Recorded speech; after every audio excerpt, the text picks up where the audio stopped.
National Historic Route 66 Federation. The National Historic Route 66 Federation was founded in 1995 for the purpose of saving the businesses, communities, and roadbed of U.S. Route 66. The famous road carried travelers across much of the country from the day it was commissioned on November 11, 1926 through June 25, 1985, when it was decommissioned. Historical background. Since its construction, most motorists preferred to travel that way because the weather tended to be more hospitable than along the more northerly highways.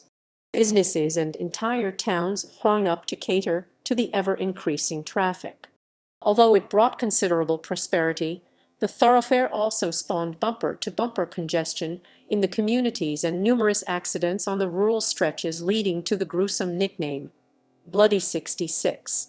Just as it seemed the mostly two-lane road could not handle another vehicle, on June 29, 1956, President Dwight Eisenhower signed the Interstate Highway Act into law, which allocated $25 billion for the construction of 41,000 miles, 66,000 km of interstate highways. Over the next 29 years, section after section of Route 66 was methodically bypassed by multi-lane, high-speed expressways, enabling motorists to increase their speeds and avoid hazardous congestion. This was a time-saving advantage to those on the move, but a distinct disadvantage to businesses and communities along the route. Where customers once thronged, they rarely showed up at all anymore. Inspiration. By 1994, Route 66 was well on its way to becoming little more than miles of memories. Unaware of these declining conditions, in August of that year, David, Mary Lou remembered traveling it during World War II with her parents as her father, a U.S. Air Force sergeant, drove between several bases in Illinois and California. David remembered the trip he made in 1963 to move from Detroit to Los Angeles as being like a 2,400-mile carnival. But this time, they couldn't even find the famous byway. They soon discovered it was no longer a U.S. highway and was not on their map as US 66. So the Knutsons stopped at a truck stop west of Chicago to ask where it was, and the clerk sold them the Here It Is map set, which guided them to and along the original road. The moment they got on what was once Route 66, the Knutsons realized that something was very wrong.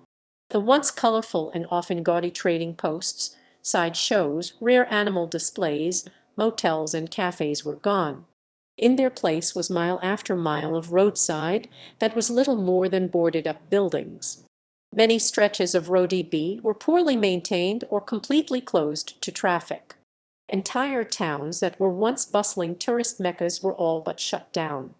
They were saddened by the deterioration of such an important American icon, so much so, they decided to do something about it. As they traveled, they photographed many of the buildings and tape-recorded captions for each of their locations. They had planned to take a week to travel to their home in Los Angeles, but that turned into 3 weeks. They arrived home laden with hundreds of photos and several tapes of captions. On the trip, David decided to sell the shares in his business and commit his time establishment. To that end, the Knutsons' first step was to contact the gentleman who had prepared the Route 66 map set they had used to cross the country. He directed them to the National Park Service office in Santa Fe, where they had prepared a study of the route for Senators Pete Donasai R. and Jeff Bingaman D. Between the Knutsons, the senators, and New Mexico Congresswoman Heather Wilson R. a congressional bill was drafted that would help fund the restoration of the famous highway. In 1999, the National Route 66 Preservation Bill was passed by the United States Congress and signed into law by President Bill Clinton. The act provides $10 million in matching fund grants to individuals, corporations, and communities for the purpose of preserving or restoring historic properties along route. To this day, David Knutson sits on the grant committee. Acquiring the funds for restoration through the bill was the first tangible step toward the Renaissance. Although restoration dollars were essential to the Knutsons' plans and hopes, Bringing in tourists to patronize the businesses was every bit as important. This is where David's advertising and publicity background came into play. He launched a worldwide campaign to turn the route into a tourist destination.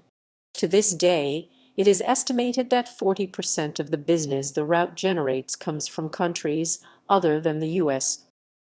John Steinbeck Awards. Then came the Federation's John Steinbeck Awards evenings. The purpose of these events was threefold. Present the John Steinbeck Award to an individual who had contributed significantly to the preservation of Route 66. Bring Route 66 historians, authors, artists, photographers, business people, and enthusiasts together to network and meet to discuss what could be done to preserve the road.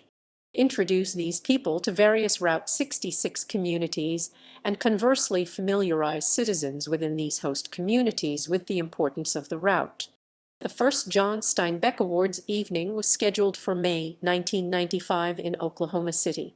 The bombing of the Murrah building on April 19 put an end to those plans.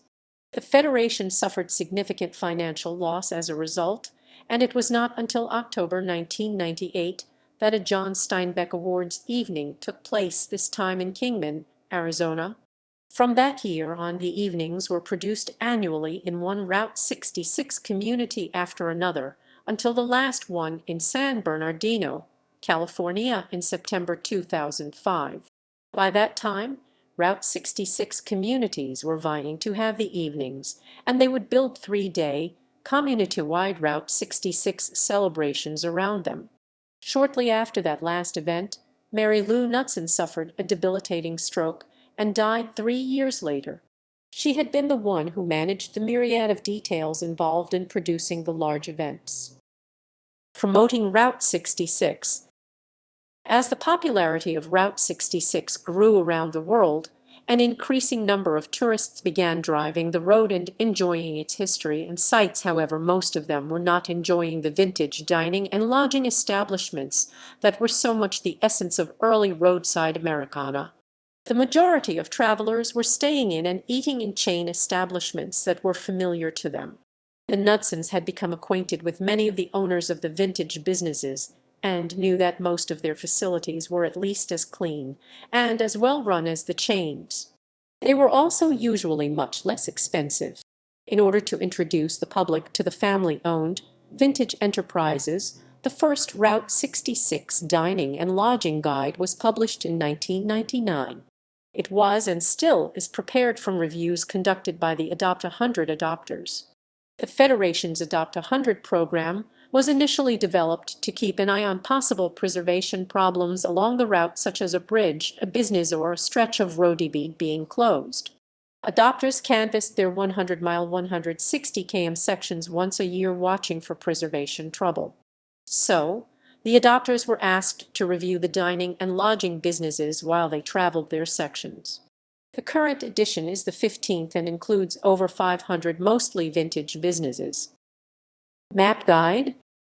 With the intent of making it as easy as possible for travelers to find the most popular alignments, the Federation commissioned Route 66 artist, historian, and cartographer Jerry McClanahan to produce a map guide. The product, introduced in 2005, was the 200-page, spiral-bound E66 guide for travelers. It is now in its third edition. Sources and further reading.